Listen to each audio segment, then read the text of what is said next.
Welcome.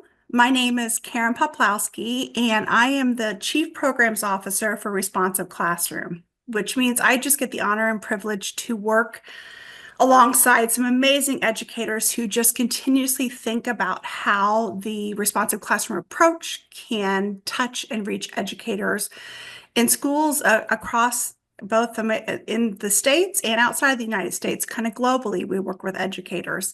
And prior to that, I was a principal for several years. I had opened two schools using the approach and was also a classroom teacher in many grades in the elementary using the approach. And so I'm going to kick it over to my colleague, Amber, to introduce herself as we start this evening. Good evening, everyone. As Karen mentioned, I'm Amber Searles. I'm joining you from South Carolina, and I'm going to be Karen's co-pilot tonight. I am a curriculum and instructional designer for Responsive Classroom. I work closely with Karen. So I'll be co-piloting. I will be dropping any links or resources or answering any questions that you may have. All right. Thank you, Amber.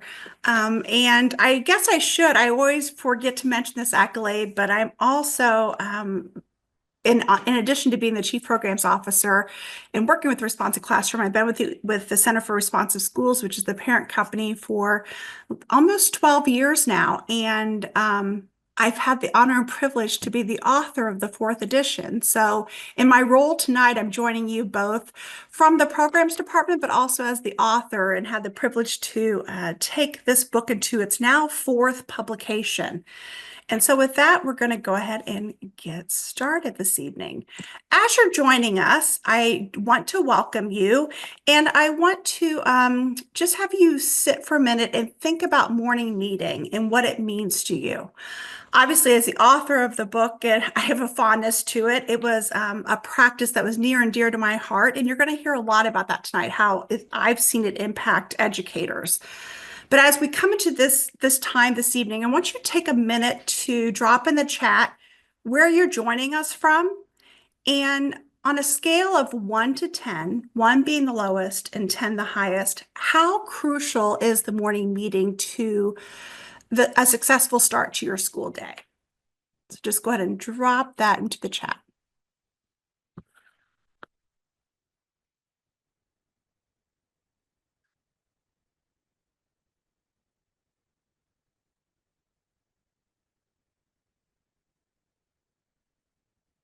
As you are responding, what I will ask you to do is to make sure that you've clicked the everyone button. There is an option in the chat button to speak to the host and panelist or to everyone. Do share with everyone. That way our community this evening can see who's joining us and the impact that the practice of morning meeting has on them. Wow. We have a lot of people from many different states represented, just coming in fast and furious. I'm so excited to see so many of you take your time out this evening. We even have some international. I saw Panama pop up there, and I'm sure there'll be some other ones that pop up. And the numbers are really high. So I see someone from India. It was 10 out of 10. And so hopefully as we go through this, you're going to hear a lot of things that are both affirming and that may be new, as it sounds like everyone joining here really understands and sees that power, that 10 out of 10 for what morning meeting can do for you. And so we're going to explore that a little bit more and have a chance for not only for you to affirm some of those things, but to also to gain some knowledge for you to both affirm that and then advocate that so for the purpose for today. And the goal of this is just really around why morning meeting, why it matters, and who it matters to. So first, I want to set the stage for what morning meeting is. There's many different types of meetings that happen in schools. So myself going into school as a teacher many years ago, there were lots of forms of community circle that happen kind of at that gathering time, at that beginning of the day. And because morning meeting is so popular, all those kind of gatherings can be put into this bucket of morning meeting. But morning meeting actually was coined through as a responsive classroom approach. So it is exclusive to the responsive classroom. As I say, accept no substitutes. It is the original. We are the original source for morning meeting. And that's important to keep in mind because when you're wanting to know how to make this real and relevant, you'll want to go to the original source. And so a morning meeting as defined by responsive classroom has four distinct components. And this is what makes a morning meeting a morning meeting. And each part is so critical for it to being a morning meeting. There's a greeting, and that greeting has a chance for students to be able to learn and know names. There's many goals of the greeting, but one that could be the most powerful is knowing a name. There is power in a name. There is the gift of belonging and the gift of significance in a name. I was talking with a group of educators after they'd really kind of implemented morning meeting. And one of the things they noted is that they saw different kids talk to other kids they maybe didn't the year before in a different grade level because they now knew their name. It was their in. It was their in to go ask them to play. It was their in to go ask them to partner read. It was their in. The name gives students significance and it allows others to belong. And then that's followed with the sharing. And that sharing component is really about being able to have each student be seen, to see and be seen. There are many conversational skills that are practiced during that time, but as I had read a quote that I thought was so powerful and really spoke to this particular aspect of morning meeting of sharing, communication is merely an exchange of information, but connection is an exchange of humanity. And what we find during that sharing time is that exchange of humanity. It is where students get to know each other and they get to know and realize that somebody else likes the things they like. Somebody else has interests that they have interest in, which again is another in for forming friendships. They also get to empathize and understand that others have thoughts and feelings. Speaking, which can be so powerful for an egocentric five, or for, a third or fourth grader who's going through a lot of these peer and wanting to, find their little peer groups.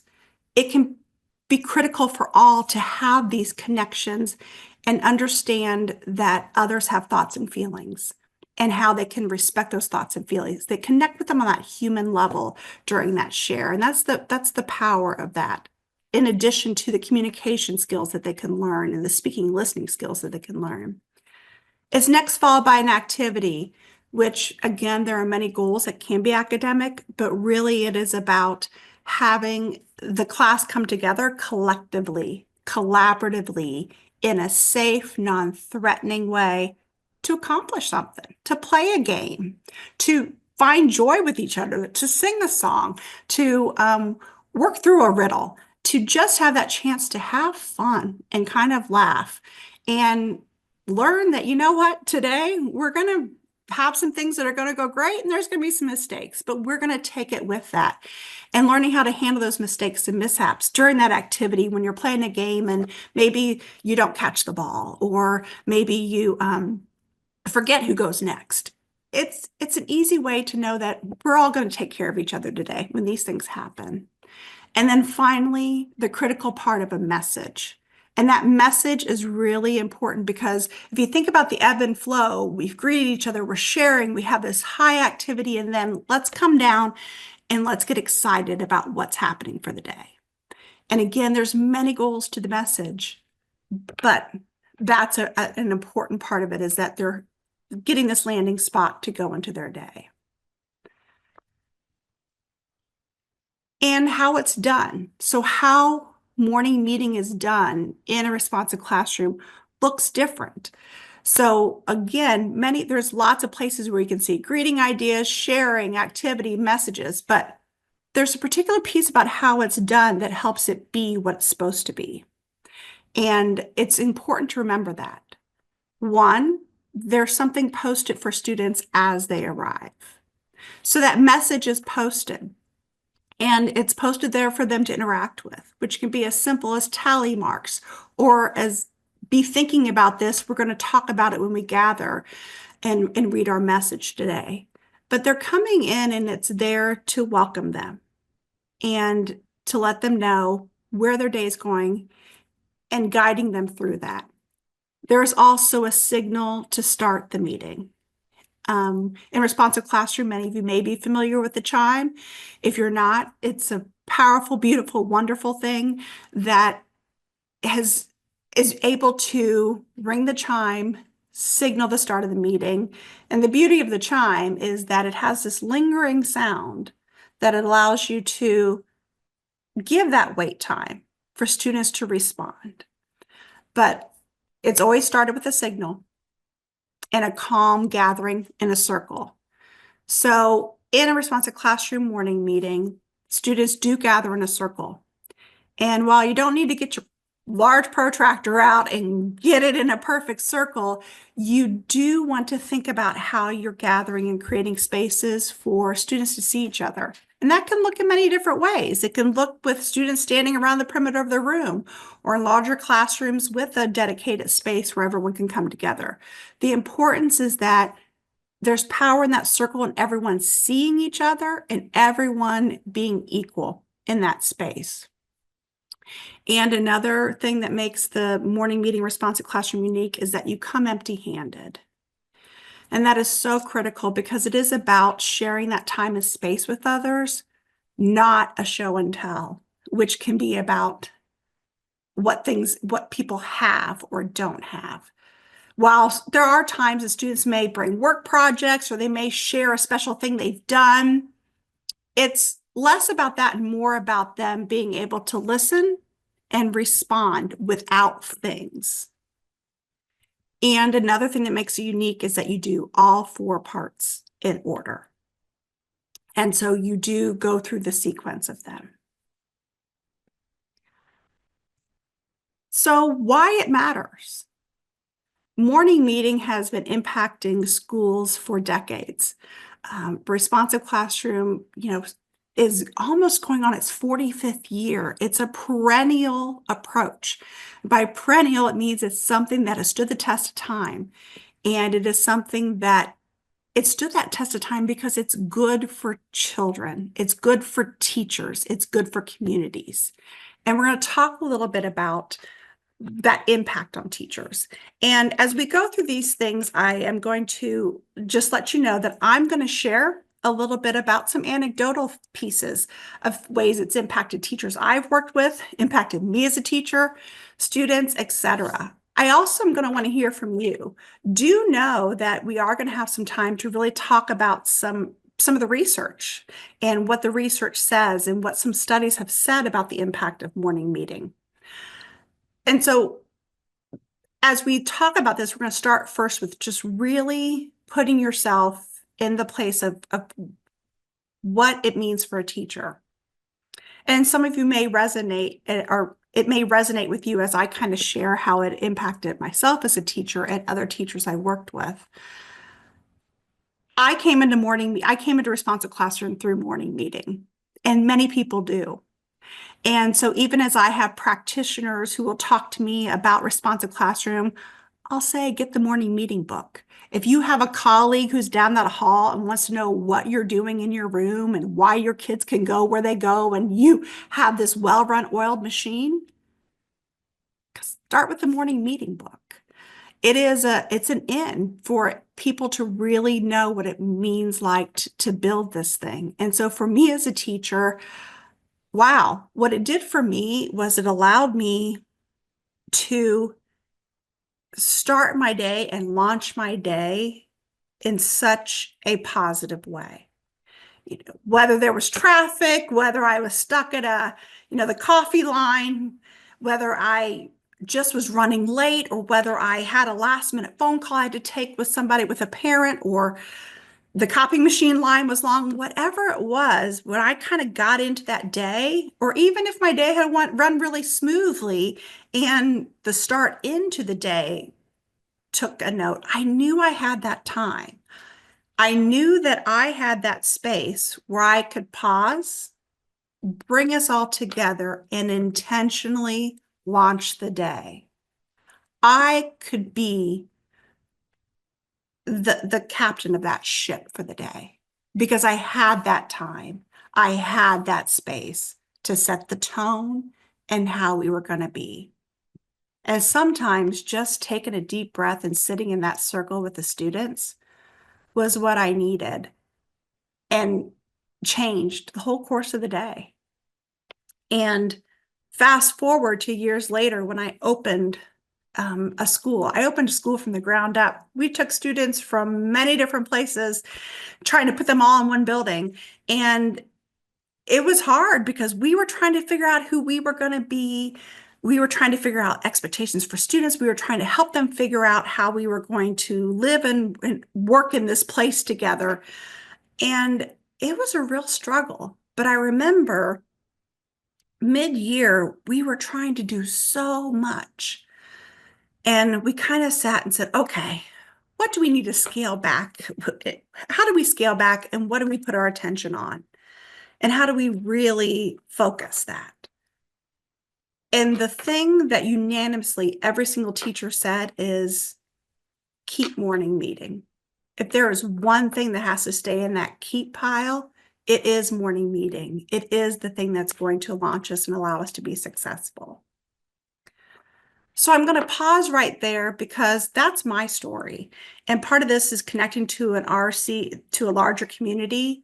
In the chat box, I want you to both chat, remember to chat to everyone, both share how morning meeting has impacted you, and also take a moment to reflect and read the responses that others are sharing. I'm going to give us like about 3 minutes, and we'll see where we are with the interaction of typing and chatting and reading. So take that moment to chat. How has morning meeting impacted you personally as a teacher?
Do take some time to scroll through. I see a lot of affirmative comments about community, about starting that day off right,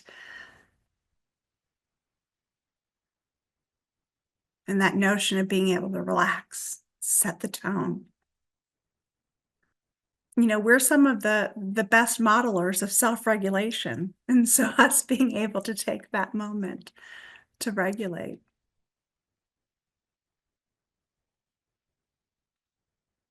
And how people treat one another.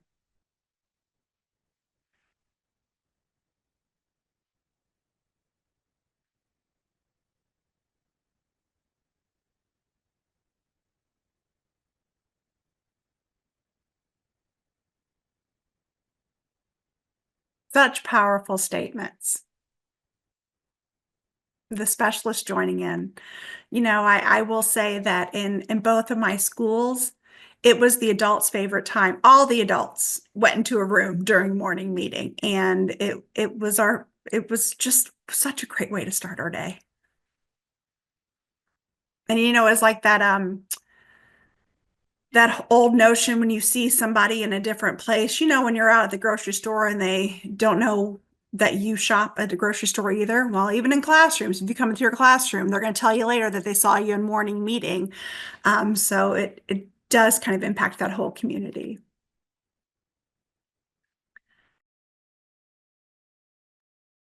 As we move, we're going to think a little bit about the students and the impact on the students and what it means for that. And many of you already alluded to this. The impact on the students is vast because it is something that, as many of you said, ground them and gives them a place to be.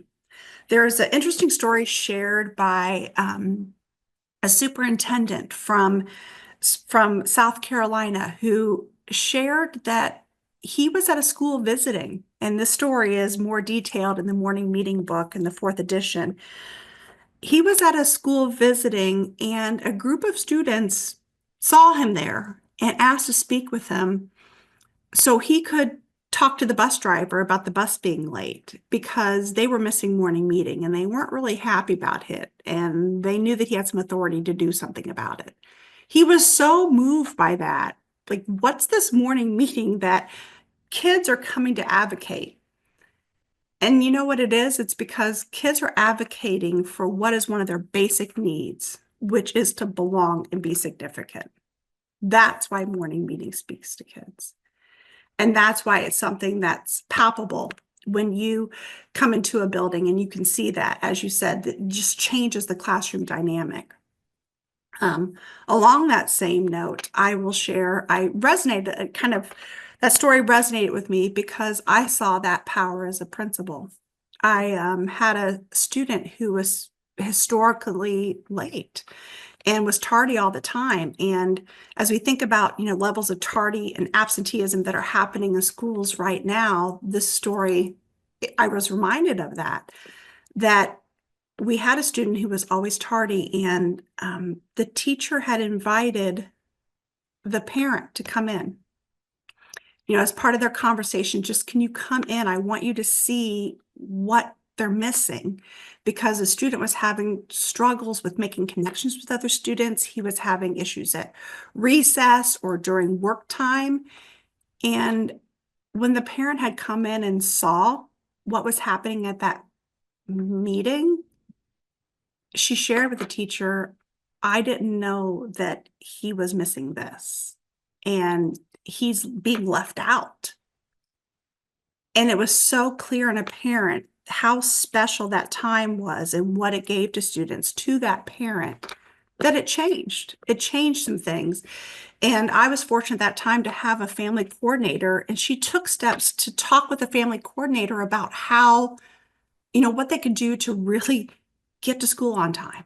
Like, what were some changes that there was a willingness and a desire to do something differently so that morning meetings could happen.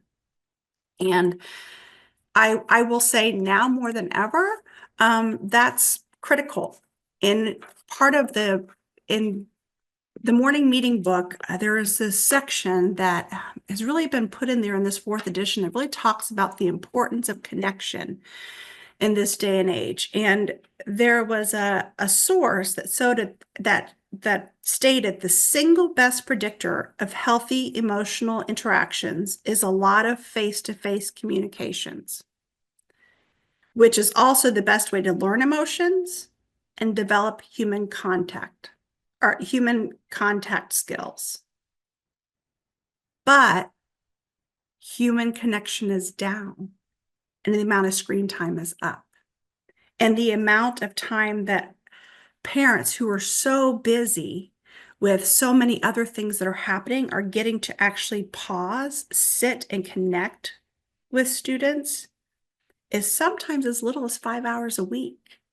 So we have to give students this face-to-face communication. If it's the best bet for them to be able to learn some of this, one, we need to know that it's an important time to fit in. And two, we need to know that this isn't something that's going to be easy for everyone. And this is going to be something that takes practice because students may not have as much of the practice on what face-to-face communication looks like.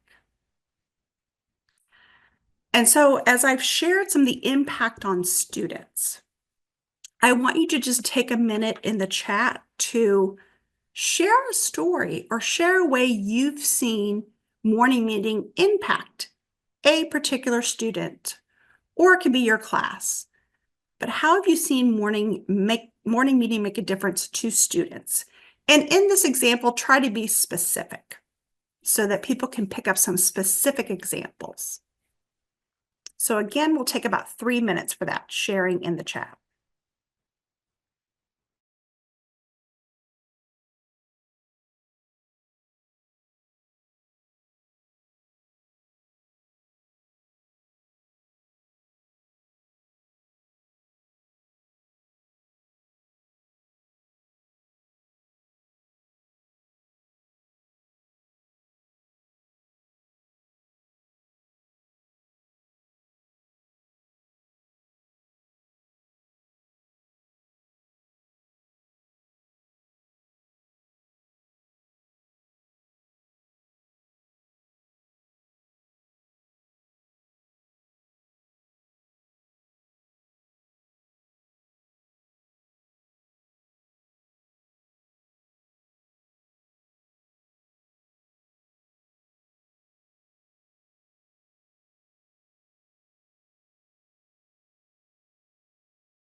I'm going to remember that I am hosting this evening and not reading all the wonderful comments because you may be sitting here with me and being patient with me for quite some time. And they're just such rich stories that everyone is sharing.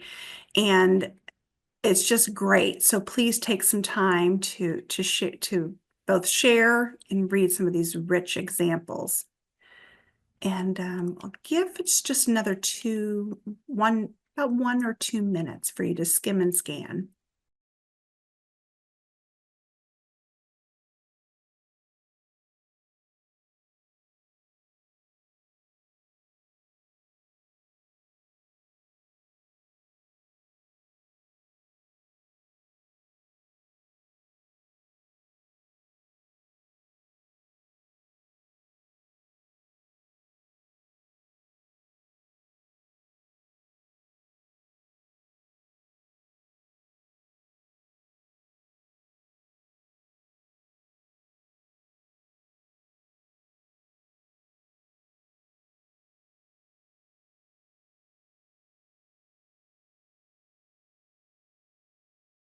So thank you for sharing those such rich stories. Make sure you continue as we kind of transition to engage and read from your colleagues.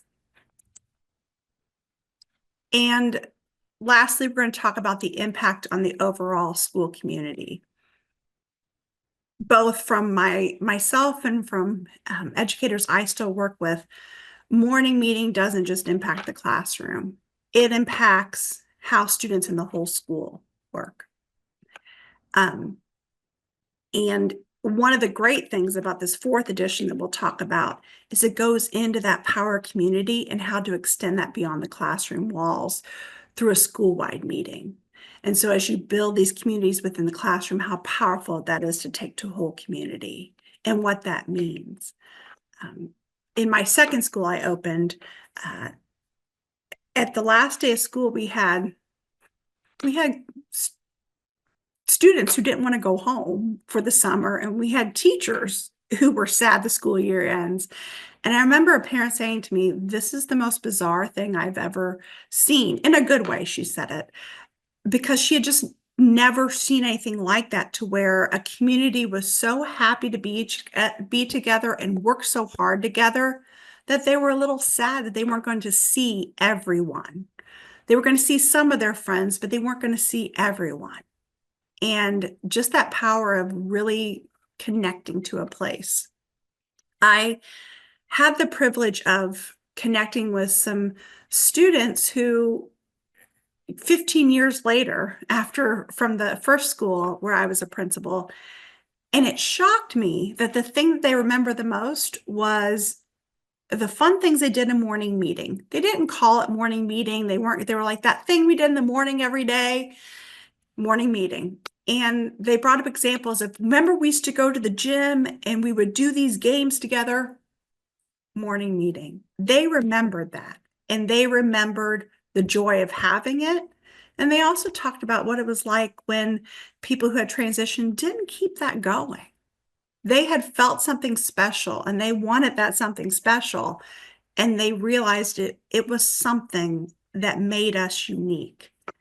And once students kind of feel that, and once you kind of have that community, it is amazing what your students will do for each other and how they will, work to preserve that and work to preserve what you've built collectively. In fact, at the first school, I remember observing a conversation in the lunchroom, and a new student was trying some different things. And this other sixth grader looked at them and said, "We don't really do that here. We have a good thing going, and we just don't do that here."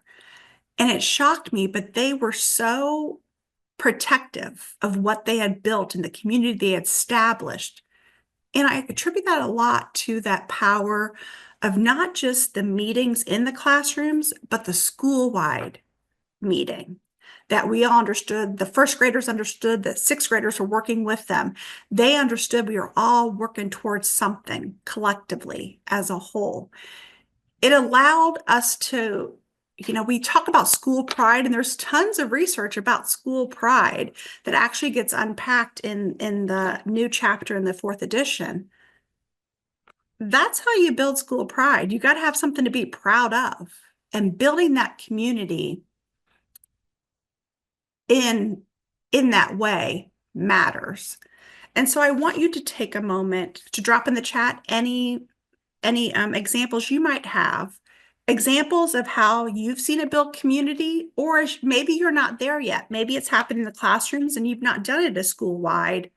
What benefit might you see from taking it to a school-wide approach? Go ahead and take about 2 to 3 minutes to drop that in the chat and read and respond to read the comments from others.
Wow, I see a lot of great examples popping up of um, ways that taking morning meeting to a school-wide schedule. There's some who are starting their school day with it, maybe doing it once a month. And I will say one of the things we really kind of unpacked, it's something special to this fourth edition, is some ideas for how to do that well and set that up, and what kind of rhythm you may start with as you're engaging in that. So keep posting those.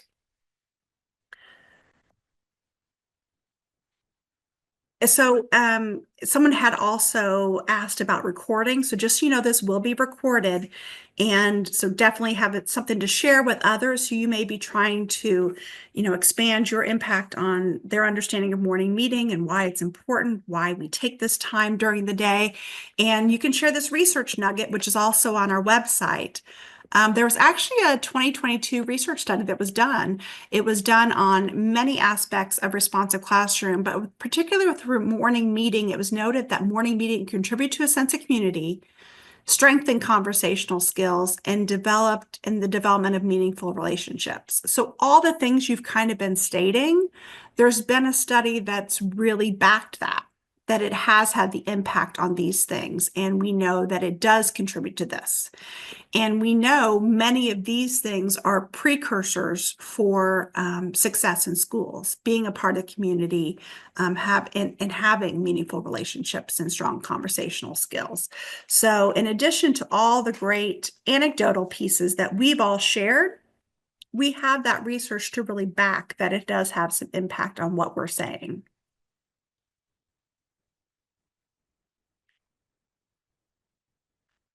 So one of the things we're going to is and to meet that research, you really need to have some tools for implementation. So the morning meeting book is in its fourth edition. And so being in its fourth edition, there's lots of just some things that were enhanced in this. One, we have some user-friendly features. What that means is we have some quick icons and charts that will help you know things to do at the beginning of the year, middle of the year, end of the year. What are songs? And we have that quick chart that's been updated. So when you're looking at particular components, you can really just kind of at a glance, it'll help with your planning and expedite your planning with that. The other piece is we give some tips. I saw earlier in the chat, there might be some discipline issues that come up during morning meeting. Well, how do you really approach? You want this to be a place where everyone belongs, but then you have some things popping up that's really kind of tearing down that or breaking that community. How do you handle that? We unpack a lot of that in this book and give some tips throughout on how you can navigate that. We also provide some tips for how do you help all students be successful and be a part of the meeting. So, students who may have limited English or students who may be nonverbal or may have other physical needs. How do you help them all participate that? There's a lot of tips in here. And you also have a chance to see some morning meetings in action. So there's QR codes that take you to videos so you can see some examples of how to go about some of these different things that are being recommended. And then finally, there is a whole chapter dedicated to school-wide meetings and ideas for rolling that out and different ideas for each of the components to roll that out as well, how to set that up, how to structure that.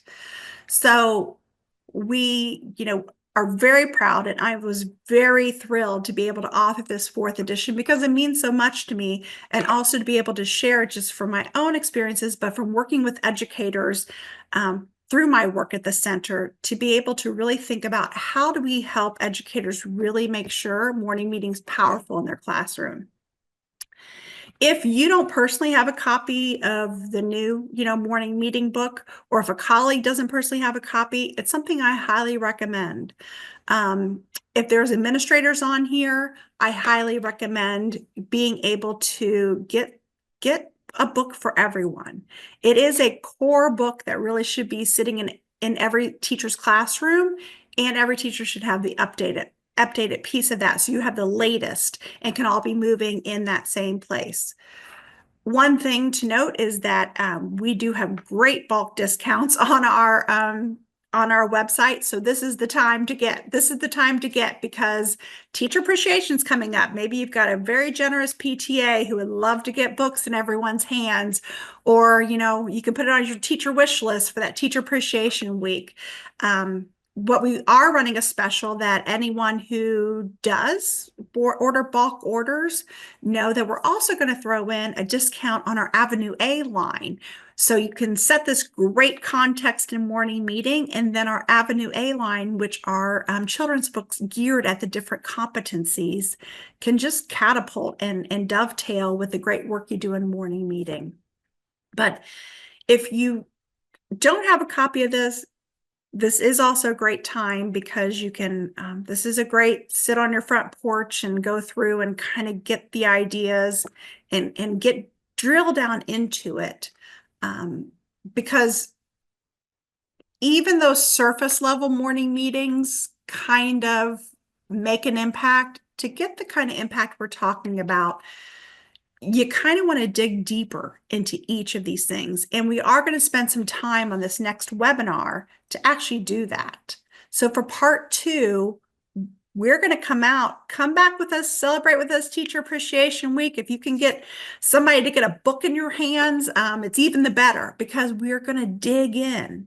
And we're going to dig in and talk about how you get the most out of all these 4 components and set you up to know kind of what's in here so you can get the most out of your 4 components, so you can really have a game plan to be thinking ahead to next year. What do you want to do to really build upon the success that you're having?